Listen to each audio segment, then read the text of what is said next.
This is Family Time 98, and we're talking about reflection. This falls under the responsible decision-making, social-emotional learning competency. We're really talking about evaluating and reflecting. We're looking at self-reflection, which is a very important practice, and it can be a difficult one. It can sometimes be a painful experience. It's awfully hard to look honestly at ourselves sometimes. It's a lot easier for us to point out issues we see with other people or to give advice to other people that we don't maybe follow ourselves. Looking in the mirror can be a very difficult thing, and that's what I want my students to do this week. It is a really important practice. It's how we learn a lot of things. The older I get, the more life that I live, the more mistakes that I make, the more I kind of figure out about myself, the more I realize there are a lot of answers inside. We spend so much of our lives looking for external answers. We want advice. We want a plan, a system. We want that silver bullet that someone else has devised. And those things aren't entirely bad. It's great to have mentors. It's great to seek advice from people. It's great to ask people questions and to learn from others. But if we're always looking for outside things to solve our problems, we're often going to be left feeling empty, feeling incomplete. If we're looking for outside things to sort of fill the voids in our lives, that's a losing battle. I've found more and more that a lot of the answers to the most important things in my life are from inside. I think we often know what's right for us. We just get into a habit of doubting ourselves. If we follow our guts and we follow our hearts, that's a pretty good indicator. If we're doing something, a task, a job, whatever it is, we find a lot of joy in that thing. We find a lot of love. We have a lot of passion for that. That's probably what we should be doing. Whether anybody else thinks it's a good idea, whether anyone else thinks it's practical, we know what feels right for us. On the flip side, whether it's conscience, you get that little Jiminy Cricket thing going, when we're doing something, we just have this feeling that, like, this doesn't feel right to me. This doesn't add up for me. We're probably right. There's probably a reason that we feel that way.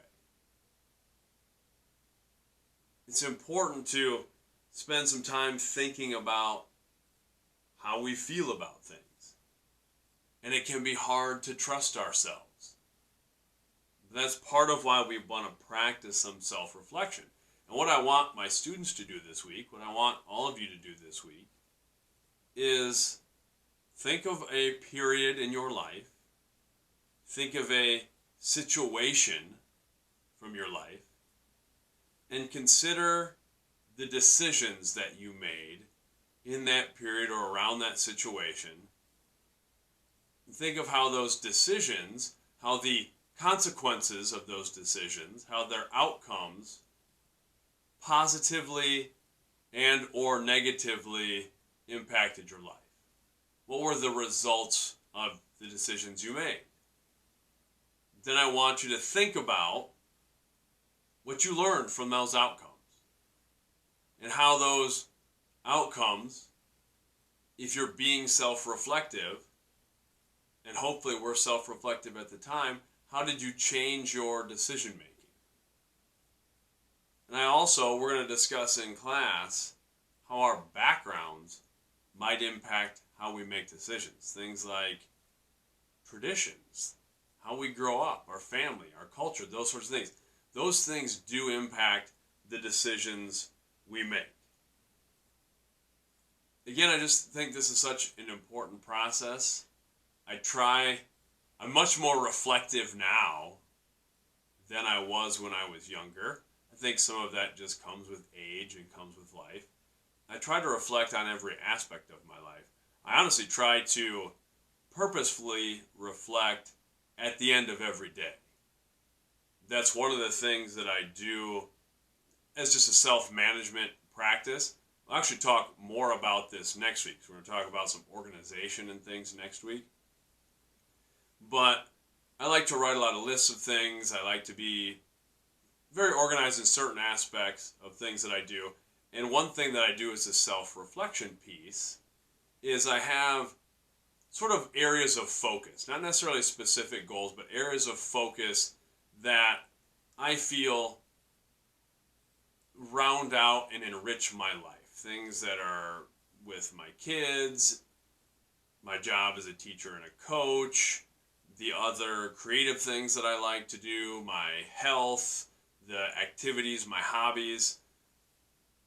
And I will make tally marks next to those things if I addressed that thing that day. And sometimes it's maybe I spent several hours working on projects. Sometimes it's I spent 20 minutes, but I can make sort of a tally mark that, yeah, I addressed this thing that I have determined is important to my life. And that just gives me a chance to sort of reflect, too, on the day about all of those things. Even if I'm not putting a tally mark next to something, I can look at, I maybe haven't been giving a lot of attention to this aspect of my life for a little while. I can see the blank space. And it just gets me thinking about that the whole day. Like, okay, what did I do specifically with my kids? I have things, like with my kids, like I want to help them pursue their dreams and stuff like that. So I can honestly look and be like, okay, did I do something today that kind of helped them explore their dreams, explore their passions, that sort of thing. So that reflection piece is important for me. I think it's just a good practice to do every day if we can, because it helps us make these little adjustments. So often in life we want these big, powerful actions to bring about sweeping change in our lives, and I've talked about this many times. That's rarely the case.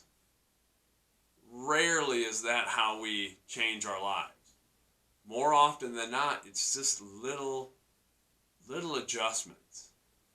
It's like being on a ship out at sea, and we're just course correcting here and there to keep us going where we want to go. And sometimes we'll get a little off course, but we're moving in that general direction. That self-reflection lets us course correct a little at a time, make a little more progress.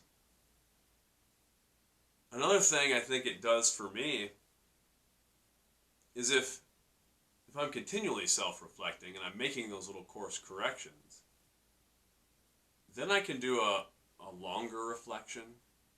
I can look back, kind of how I want to do a little bit this week with my class. And it's different. It's going to be different with my high school students, certainly different with my middle school students. Much shorter period of life to draw from than I am. But to get in that habit where I look back a long time in my life, and then I can look at areas where it's like, wow, I really handled those things differently at that time. Or I really felt differently about this thing at that time. Sometimes, especially when we get to a certain age and I feel like a lot of people don't think they're going to change anymore, or maybe think people in general don't change a lot. I don't think that's true. We're changing all the time. The key is to make the changes we want to make. And self-reflection helps with that. Another way that I try to reflect is I'll ask myself if every moment of my life was filmed, which I'm glad it is not.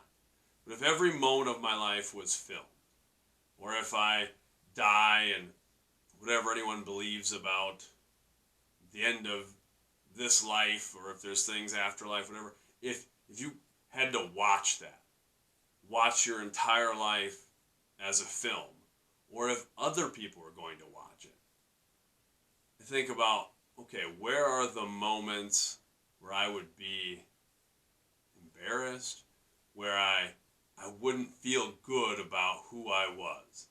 And I really try to live in a way where even though I wouldn't feel great about everything, that I'd be okay with people watching that film. To be like, all right, like I tried. Now there's certainly many times in my life where I'm like, okay, no, I wouldn't want other people to see that. I wouldn't want people to see me in that moment. And something that sticks out to me is when I was younger, I would like to think I don't know if you can say I've totally gotten past this, but I have not been like this in a long time. When I was a younger man, I had a very explosive temper. That's something that I would like to think surprises people. It surprises, when I have talked about this in class before and stuff, I think it surprises a lot of my students. It's not how I react to things. I don't think I've had a real explosive outburst of my temper in a long, long time. But I would have sort of these explosive outbursts that were sort of violent. Not hurting other people or something like that. Not trying to lighten it any. But I would be that, where I look back at it now, if I'm trying to picture it in my head as a scene from a movie, as something that was filmed, this immature young man who was kind of not good at handling my emotions and would bottle things up and then let them erupt. And I would be the type of guy who would punch a hole in the wall or break something. I broke a chair one time. I remember having an argument in the kitchen. I remember one time, I shared this with my students when I was immature and in high school, and I think I just had an argument with a girlfriend or something, and I punched the center of the steering wheel in my car, and it was one of those moments where I realized how childish and just not great I was being when I punched the center of my steering wheel and it bent in and the horn stuck on.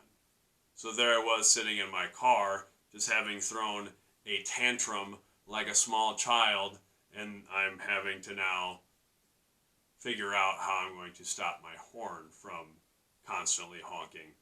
So those are the things. I think it's important, if we're going to be self-reflective, to be honest. And that's the tricky part. That's the hard thing.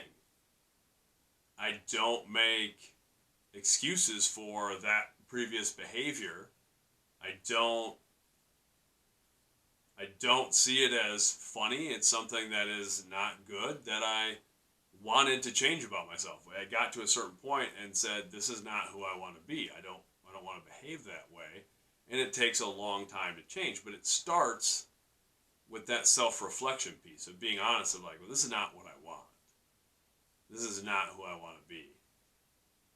I was recently having a conversation with my son, who's 11, and I won't even get into the details of the conversation. Anytime I talk about my kids or share a story about them, which I do often, I like to ask their permission and see if it's okay. But I was just talking to my son, and I was just checking to see if everything was cool with him. And I was explaining to him that, like, hey, especially when I was your age and all the way into adulthood, I would bottle things up a lot. I would not talk about how I felt. And I would want to be tough, and I would want to handle things on my own. And I just wouldn't talk about them. I'd just kind of get quiet. and not say anything. It was really just me checking in with him. We weren't having a big issue or anything. But I